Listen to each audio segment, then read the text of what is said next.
नमस्कार, मैं हूं नरेश। आप सभी को मेरा प्रणाम। दोस्तों, आज मैं ट्रांसेंडेंटल मेडिटेशन के बारे में कुछ बताने वाला हूं कि ट्रांसेंडेंटल मेडिटेशन करने से पहले क्या करना चाहिए। इसके अलावा इसके बाद अगली वीडियो में मैं बताऊंगा कि ट्रांसेंडेंटल मेडिटेशन करने के दौरान अगर हमें कोई समस्या होती है, यानी जिस दौरान हम ध्यान करते हैं उस समय कोई अगर हमें समस्या, यानी कि कई सारे विचार ध्यान में आ जाते हैं और अन्य सारी कोई शारीरिक क्रिया भी हमारे शरीर के भीतर घटित होती है, उस बारे में अगली वीडियो में मैं चर्चा करूँगा। लेकिन अभी मैं बताऊँगा कि जब हम ध्यान शुरू करते हैं उससे पहले हमें क्या करना चाहिए।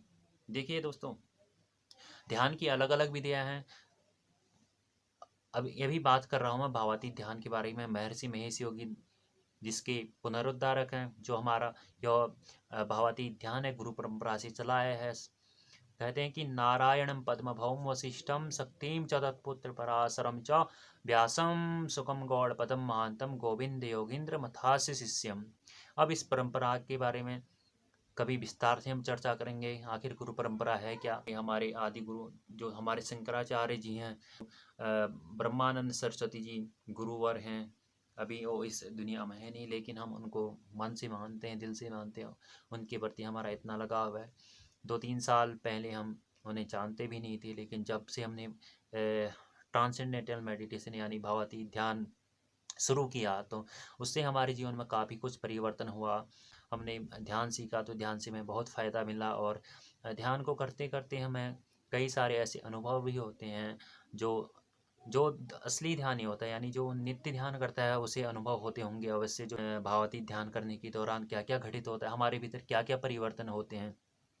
तो ये बात तो कुछ और है, लेकिन सबसे पहले मैं आज बता देता हूँ कि जब हम ध्यान शुरू करते हैं तो उससे पहले क्या करना चाहिए। दोस्तों, जैसे हम ध्यान करते हैं वैसे अष्टांग योग में, जो हमारा अष्टांग योग है, अष्टांग योग से के बारे में भी कभी और समय हम बात करेंगे, किसी वीडियो में बात करेंगे।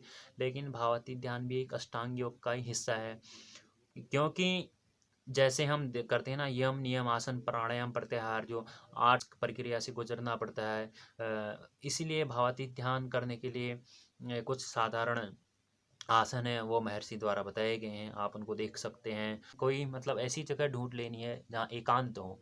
एकांत जगह ढूंढ लेंगे तो, क्योंकि हमें बीच में कोई डिस्टर्ब नहीं करेगा, और डिस्टर्ब कोई नहीं करेगा तो हमारा ध्यान एकदम सुचारू रूप से सही चलता रहेगा। जैसे हम कहीं वैसे शोरगुल के जगह भी इस ध्यान को कर सकते हैं। जो मेडिटेशन करते होंगे, जो मेडिटेटर होंगे, वो जानते होंगे कि भाई इसको आराम से कहीं भी ऑफिस में, घर में, यात्रा करते समय भी इस ध्यान को कर लेते हैं लोग। हम भी खुद करते हैं जब इधर उधर ट्रैवल में होते हैं, कहीं ट्रैवलिंग करते हैं। तो इसके अलावा जब जैसे हम घर में तो खैर एकांत जगह हमने अपना रूम अलग बना ही लेते हैं ध्यान के लिए, क्योंकि रूम जब हम भाई ध्यान कर रहे हैं तो कुछ ना कुछ हमें करने की ज़रूरत होती है, क्योंकि ध्यान बहुत एक गहराई वाला चीज़ है। ध्यान से ही सब कुछ इस दुनिया में समाया है, क्योंकि सारी हमारी आंतरिक जितनी भी अ, चीज़ें हैं वो सब समझ में आते हैं। जैसे कहते हैं यथा पिंडे तथा ब्रह्मांडे, ब्रह्मांडे, ठीक है, यथा पिंडे तथा ब्रह्मांडे।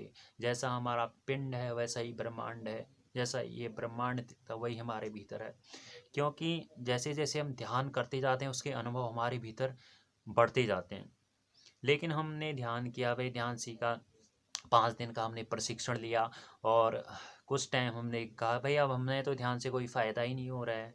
फिर वो कई और ध्यानों को की विधियों को भी अपनाने लगते हैं। ध्यान की विधियाँ सब सही हैं, लेकिन जो जिसके मन को जो उचित लगे वो ध्यान करना चाहिए। एक बात होती है कि मन स्वयं ही उस विधि को ग्रहण करने लग जाता है।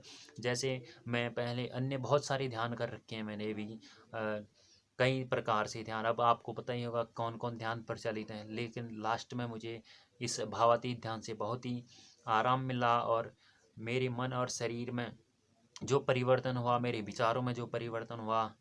जैसे मैं बताने वाला हूँ कि भावातीत ध्यान करने से पहले हमें कौन कौन सी क्रिया करनी चाहिए। वैसे अष्टांग योग एक लंबी प्रक्रिया है जिसमें हमारा यम नियम आसन प्राणायाम प्रत्याहार आदि आदि जो 8 क्रियाएं हैं उनसे गुजरना पड़ता है। लेकिन भावातीत ध्यान करने से पहले कुछ नॉर्मल सी क्रियाएं करनी पड़ती हैं। कुछ 5-10 आसन कर लिए जाते हैं, और उसके बाद जो है प्राणायाम कर लिया जाता है। अगर आप भस्त्रिका प्राणायाम करो या फिर नॉर्मली आप अनुलोम विलोम करो तो वो भी चलता है। अनुलोम विलोम करने के बाद जैसे कर लिया अनुलोम विलोम, अनुलोम विलोम करने के बाद आपने अभी ध्यान शुरू नहीं करना है, और जहाँ आप ध्यान करते हैं आपका जो उचित स्थान है वहाँ से पर बैठ जाना है। और याद रहे कि जब आप ध्यान करते हैं अलग से कमरा हो तो बहुत ही उपयोगी है, क्योंकि अलग से कमरा होगा तो आपको कोई डिस्टर्ब नहीं करेगा, ठीक है।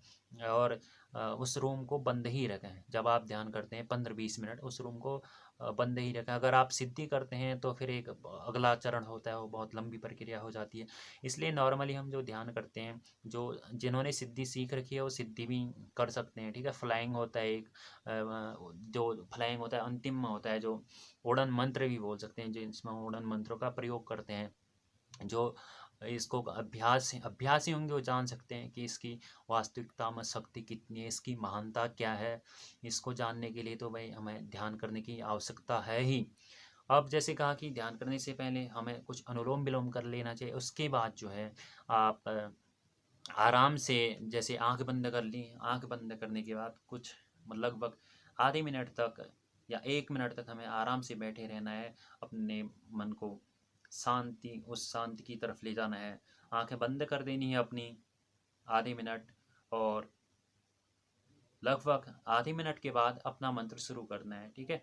जब हम ध्यान अपना ख़त्म करते हैं तो उसके आधे या 1 मिनट 2 मिनट बाद फिर हम अपनी आंखें खोलते हैं। आपने अगर भावती ध्यान सीख रखा है तो आपको आपकी जो ध्यान प्रशिक्षक हैं उन्होंने बताया होगा कि हम 2 मिनट का मौन लास्ट में क्यों लेते हैं और आधे मिनट का मौन पहले क्यों लेते हैं।